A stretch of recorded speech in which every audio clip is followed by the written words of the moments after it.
Bonjour et merci d'être avec nous. Aujourd'hui, l'émission Tous Frères est particulière car l'équipe vous propose une immersion avec des jeunes Amérindiens de Guyane.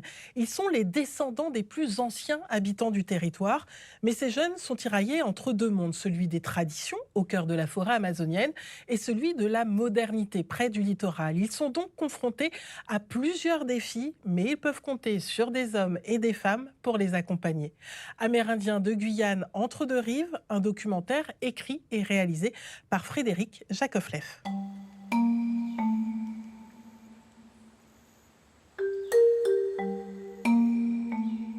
Le jour se lève à peine, et de l'épais brouillard qui enveloppe la forêt amazonienne ne transperce que le bruit d'une pirogue. Celle du transport scolaire qui remonte le fleuve Camopi. Chaque jour de la semaine, une dizaine d'embarcations comme celle-ci se rendent dans les habitations les plus éloignées du bourg, pour ramasser les élèves et les conduire à l'école ou au collège. La routine pour ces jeunes Amérindiens qui vivent parfois dans des maisons sans eau courante ni électricité, mais s'habillent à l'occidental. Ils sont Téko ou Wayampi, descendants des peuples premiers.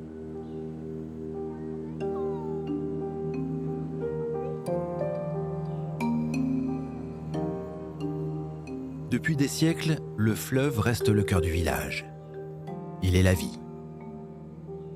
Ces gamins sont de Camopi, un village enclavé à la frontière avec le Brésil, accessible uniquement par avion ou en pirogue, en remontant l'Oyapock depuis le littoral.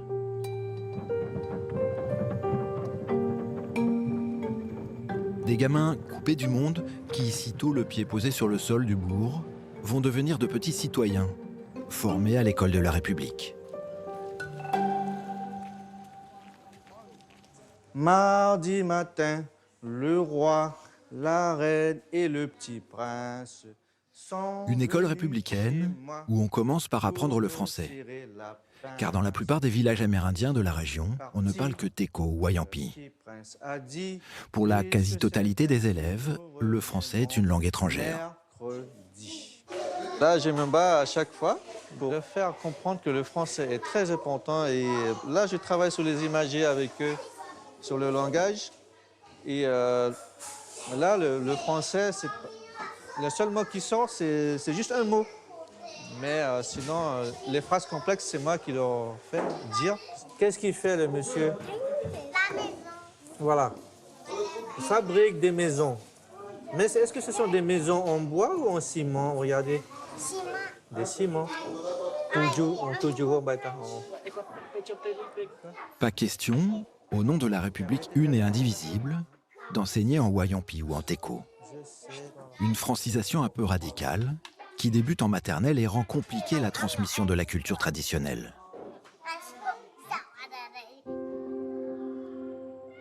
Et puis, il y a la question des programmes pas toujours adaptés. Le rythme scolaire souvent contraignant pour ces gamins habitués à vivre sans règles.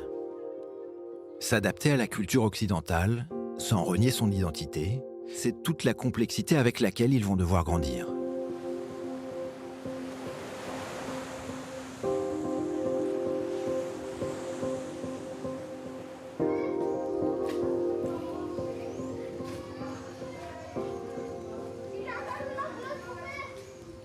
Depuis 5 ans, Lidvine est enseignante à Camopi. Alors, concombre, maïs. Pour restaurer le lien avec la tradition, elle a créé avec ses élèves un jardin potager. Haricots aussi, d'accord. Le potager, ou l'abbati, c'est une coutume chez les Amérindiens qui depuis toujours pratiquent une agriculture vivrière. Mais aujourd'hui, l'habitude se perd. Les jeunes notamment ne vont presque plus à l'abbati. Alors l'idée du jardin, en fait, c'est d'expliquer aux enfants qu'ils peuvent cultiver beaucoup de plantes en dehors de ce qu'ils ont l'habitude de faire aux abattis. Donc on retrouve ce qu'il y a aux abattis, comme le maïs ou le concombre, ils le font déjà. Les haricots, c'est beaucoup plus rare. Les gombos, ils connaissent pas. Et donc c'est un peu une ouverture sur des légumes différents qui poussent très bien aussi et qui peuvent participer à une autosuffisance alimentaire. Parce qu'on a quand même un problème de malbouffe sur le village, avec l'importation des chips, des sucreries, les gâteaux, les bonbons, et c'est pas sain, quoi. C'est pas sain. T'as trouvé... Oh, il est un peu petit, celui-là, quand même. C'est toi qui l'as enlevé? Ah, tu l'as trouvé par terre? Bon, on va le congeler quand même. Vous me rangez les arrosoirs. Ça se pose sur la table.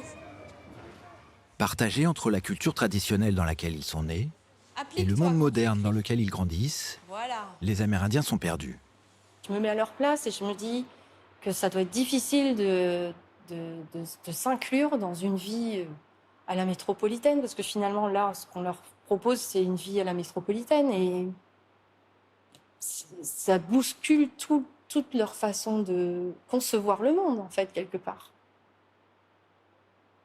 Moi, je suis amérindien, je me lève le matin, je me dis, tiens, je vais peut-être aller chercher un poisson pour manger ce midi, éventuellement ce soir.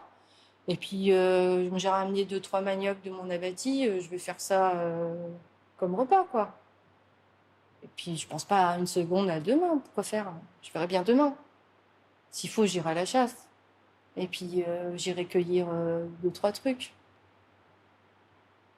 Sauf que maintenant, avec le monde d'aujourd'hui, le monde d'aujourd'hui est ouvert à eux, et il faut bien, ils peuvent y aller. Et pour y aller, il faut qu'ils soient, je vais dire, prêts. Et là, pour l'instant, je ne les sens pas équipés. Ils ne sont pas prêts. Ils sont d'autant moins prêts que pour tous ces jeunes, dès l'adolescence, la contrainte est la même. En l'absence de lycée à Camopi, ils vont devoir quitter du jour au lendemain leur famille et leur mode de vie pour être scolarisés sur le littoral, dans un des lycées de Cayenne ou de Kourou. Immergés trop vite dans un monde qui n'est pas le leur.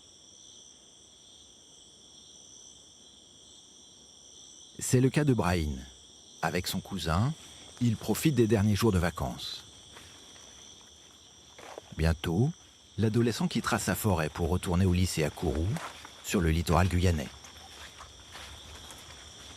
J'aime bien la nature, les bruits des oiseaux, le vent qui souffle sur les arbres.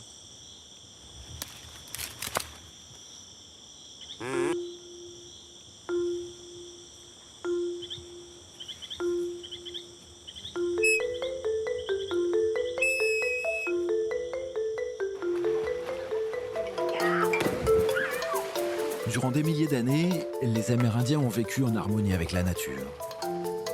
Pendant des siècles, ils étaient les seuls habitants de ces vastes forêts.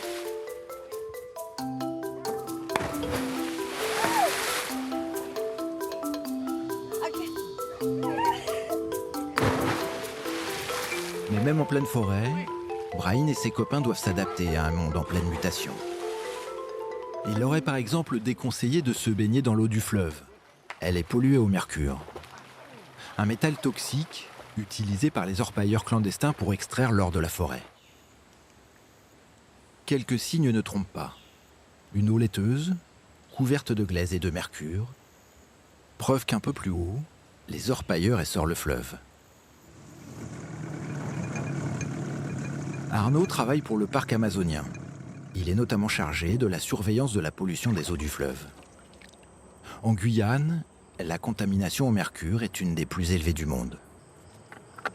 L'orpaillage illégal génère de la déforestation, génère de la pollution. Et donc la coutume de dire qu'on va aller chasser, pêcher, devient de fait plus compliqué, puisque en fait, on ne va pas aller manger du poisson pollué, on trouve plus de gibier, on trouve moins de gibier. Et donc c'est vrai que ça donne moins de sens aux pratiques, on va dire, plus traditionnelles. Et ça, effectivement, ça doit impacter les jeunes amérindiens actuellement.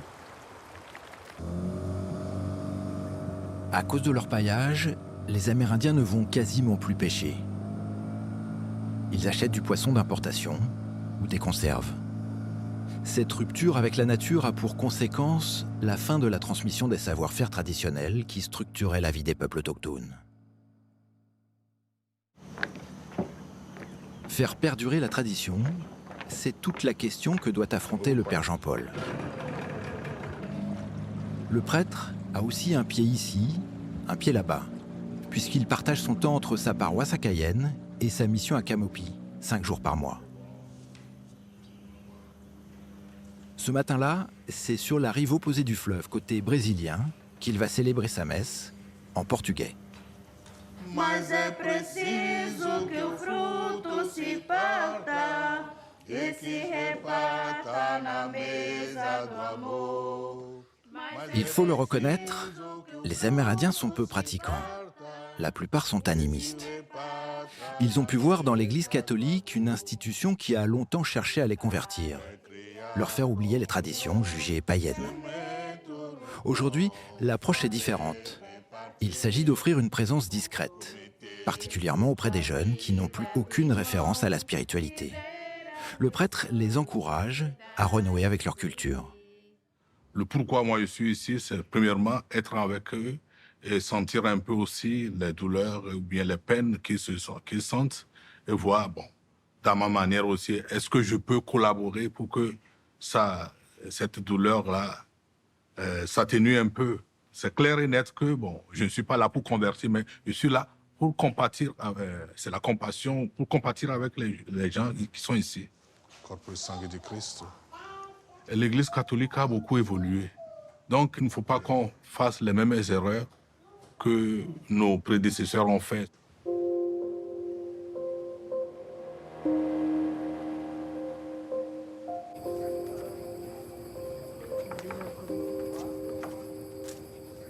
Brahim est sur le départ. Dans quelques heures, il quittera son village pour reprendre sa vie de citadin. Brahim est un privilégié. Il rentre chaque vacances scolaires. Sa mère fait cet effort malgré les frais de transport élevés. Car l'éloignement géographique est difficile à vivre pour lui, comme pour sa mère. C'est pas facile pour moi en tant que mère parce que je m'inquiète beaucoup quand il est là-bas. À quelle heure il rentre, à l'heure qu'il va sortir, à quelle heure il va... Est-ce qu'il mange bien? Parce que dernièrement, il ne mangeait pas bien dans la famille où il était. Et pour ne pas m'inquiéter, il ne m'avait rien dit. Et après, quand il m'a appelé en pleurs en disant qu'il ne pouvait plus, qu'il voulait retourner sur Camopi, je dis non, tu ne veux pas. On va essayer de trouver une solution. Bon, mais comme je suis une mère célibataire, et avec tout ce qu'on a passé, je veux qu'il arrive à avoir son bac. S'il arrive, ce sera un des premiers de la famille à avoir son bac. Sans cesse, je suis inquiète pour lui. Et ça m'inquiète de plus encore qu'il soit inquiet avec moi. De me voir seule ici, et il s'inquiète. Et si Pamela s'inquiète pour son fils, c'est qu'une terrible vague de suicides ravage la communauté amérindienne. Et tout particulièrement les jeunes. Dans la population autochtone, le taux de suicide est 10 fois supérieur à la moyenne en métropole. À Camopi, par exemple, chaque famille est endeuillée. Elle, c'est une amie, mais aussi, c'est de la famille. C'est une amie qui s'est suicidée. Elle, c'est de Franciane. S'est suicidée. C'est la tante de Brian. Aussi. Et lui, il est déjà décédé aussi, c'est son père, le père de Brian. Il a été assassiné. On lui a volé son portable et on lui a mis un coup de couteau.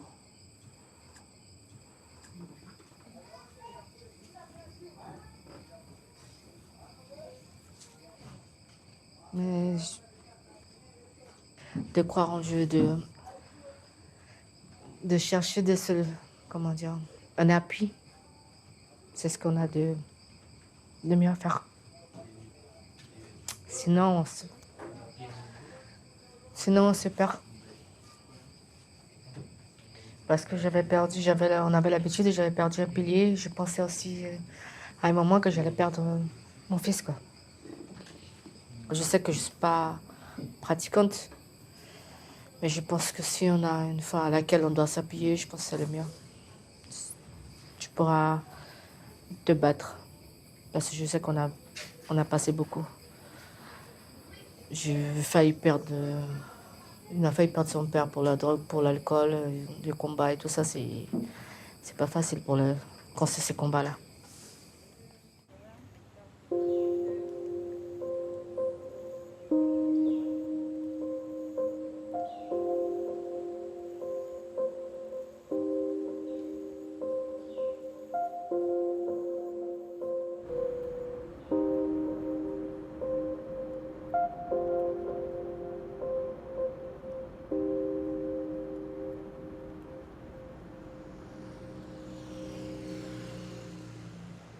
Depuis la rentrée scolaire, Brahim habite cette petite cité HLM de Kourou.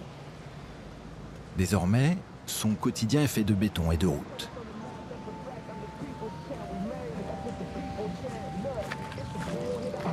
Si en forêt il était libre, ici il a des règles de vie, des horaires à respecter.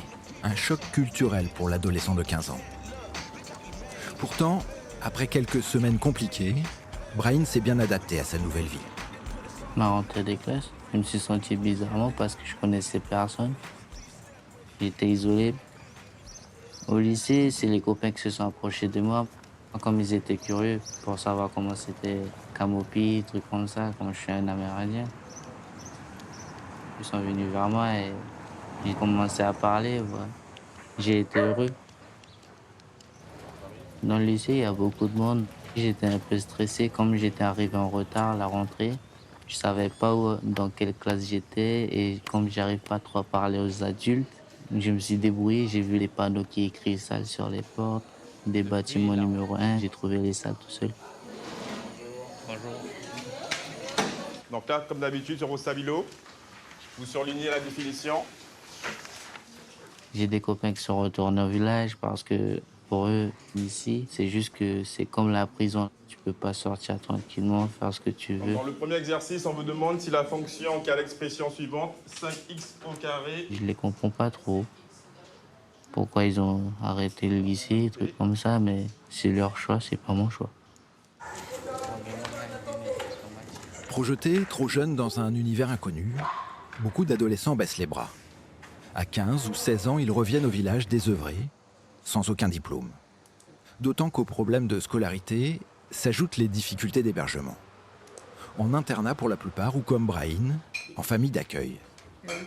Isolés dans des familles qui ne les comprennent pas, certains fuguent et développent des conduites à risque.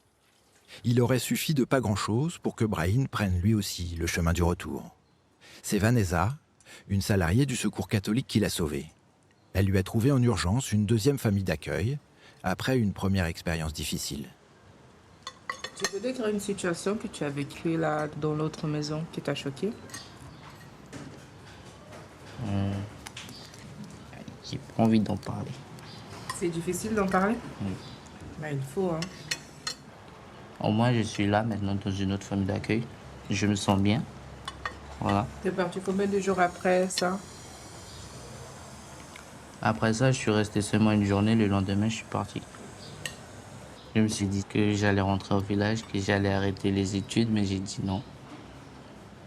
J'allais continuer les études, voilà, rester ici. Parce que j'ai voulu soutenir ma mère pour ne pas arrêter les études, pour continuer, pour que j'ai un bon travail, pour bien m'occuper d'elle, c'est tout. C'est ce qui m'a motivé.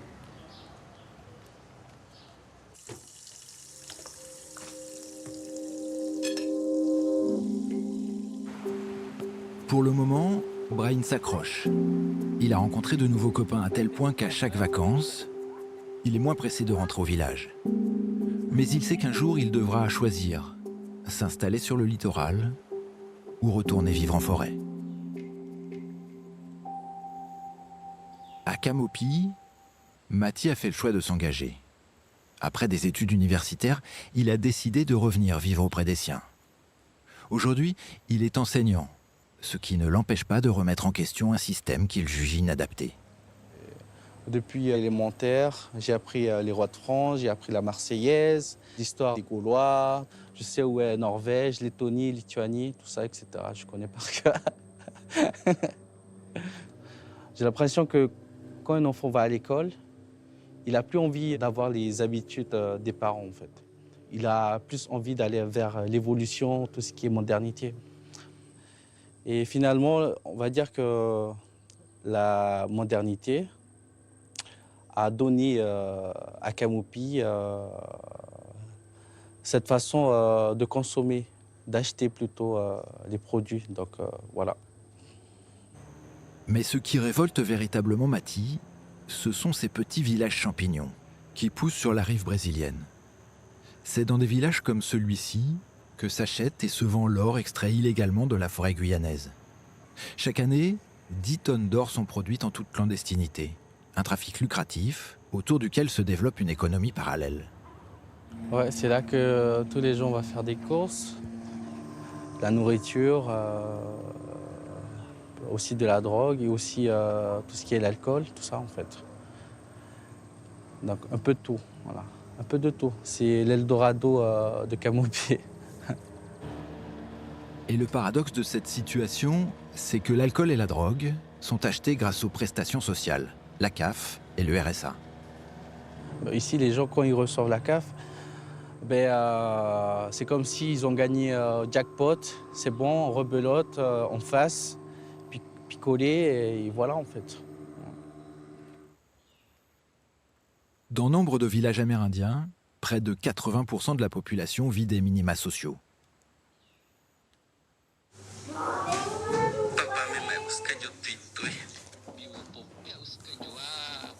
Alors là, je me suis mise en scène, je suis le personnage principal. Mati est aussi lanceur d'alerte. Il publie régulièrement sur Internet des vidéos dans lesquelles il dénonce les travers de son peuple.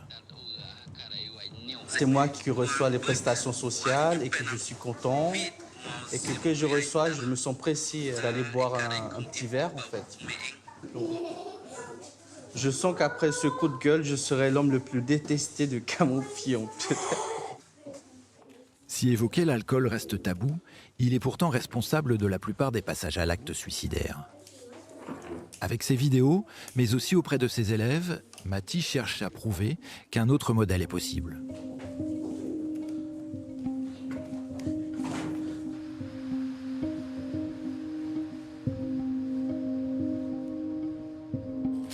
Sylvine, elle, ne supporte plus de voir son peuple se détruire.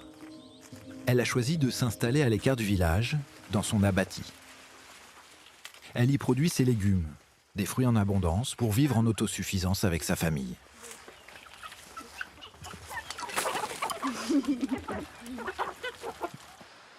Lorsqu'elle s'est installée avec son mari, la forêt recouvrait l'ensemble du terrain. Pendant des mois, le couple va défricher, puis construire cette maison avec les arbres récupérés sur place. C'est dans cette nature luxuriante qu'elle a choisi d'élever ses enfants.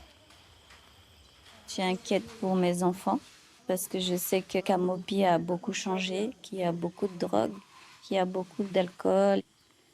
J'aurais voulu que mon fils grandisse ailleurs. Comme tous les enfants de Camopi, Sylvine est partie étudier sur le littoral. Elle s'est retrouvée enceinte à 18 ans et malgré tout, elle a eu son bac. Aujourd'hui, elle est fonctionnaire dans un centre de soins à Camopi. Sylvine s'est débrouillée seule. Elle a su éviter les pièges, les tentations, pour s'extraire d'un certain déterminisme social. Alors elle ne comprend pas que les Amérindiens ne soient pas plus acteurs de leur destin. Ils veulent devenir comme les Occidentaux, on va dire. Mais sauf qu'ils ne savent pas de la culture occidentale. Et ils n'ont pas appris leur culture. Donc ils ne savent pas où ils vont. À Camopi, ils pensent que la vie, c'est tu grandis, tu as une femme, tu fais des enfants, tu as des allocations qui vont venir tous les mois sans rien faire. Et donc, l'alcool aussi les rend très mous. Je n'ai pas le mot, donc je vais utiliser le mot mou. Donc, il ne faut rien. En Guyane, près d'un Amérindien sur deux est au chômage. Le désœuvrement, la précarité, l'absence de perspective contribuent au développement de conduites à risque. Une des solutions pourrait être le retour à l'emploi. L'association Liane propose à une quinzaine de jeunes un contrat d'insertion par le travail.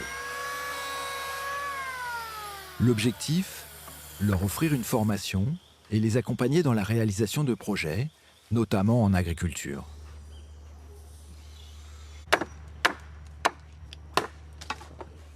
Bégonia, par exemple, elle a découvert ici qu'elle pourrait faire évoluer la production de son abatis et se créer une source de revenus supplémentaires.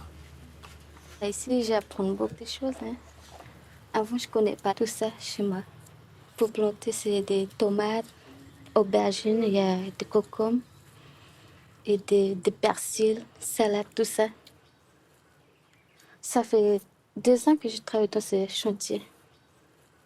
Et après ça, mon projet, c'est boulangerie. Oui, je voulais faire ça sur Camopi.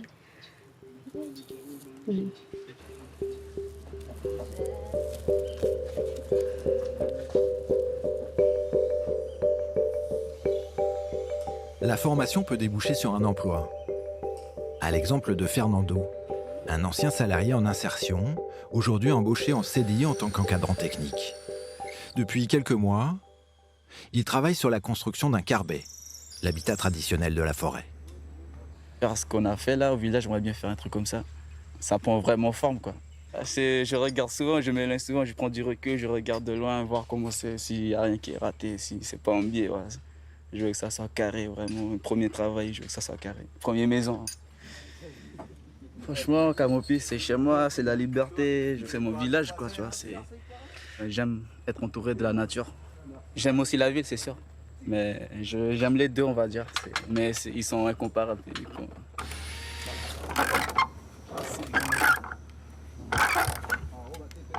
Même si j'ai pas tout fini mes études, mais je vais montrer à mon père que je peux réussir aussi, voilà. Avec les compétences que l'association Liane m'apporte, profiter des formations pour me former, aller ailleurs, voir comment ça se passe. Vraiment, c'est ça qui me donne l'évolution, qui me donne beaucoup d'espérance, ça c'est sûr. Donc j'ai envie de montrer ça aux jeunes. Ouais.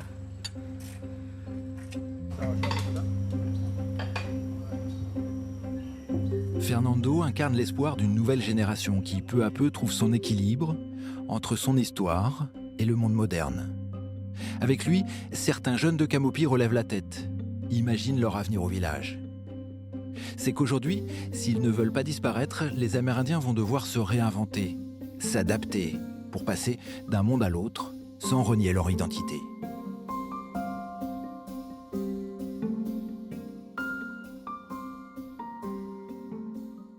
Se réinventer, s'adapter, un équilibre difficile à trouver, mais nous l'avons vu, ces jeunes Amérindiens sont déterminés à s'en sortir.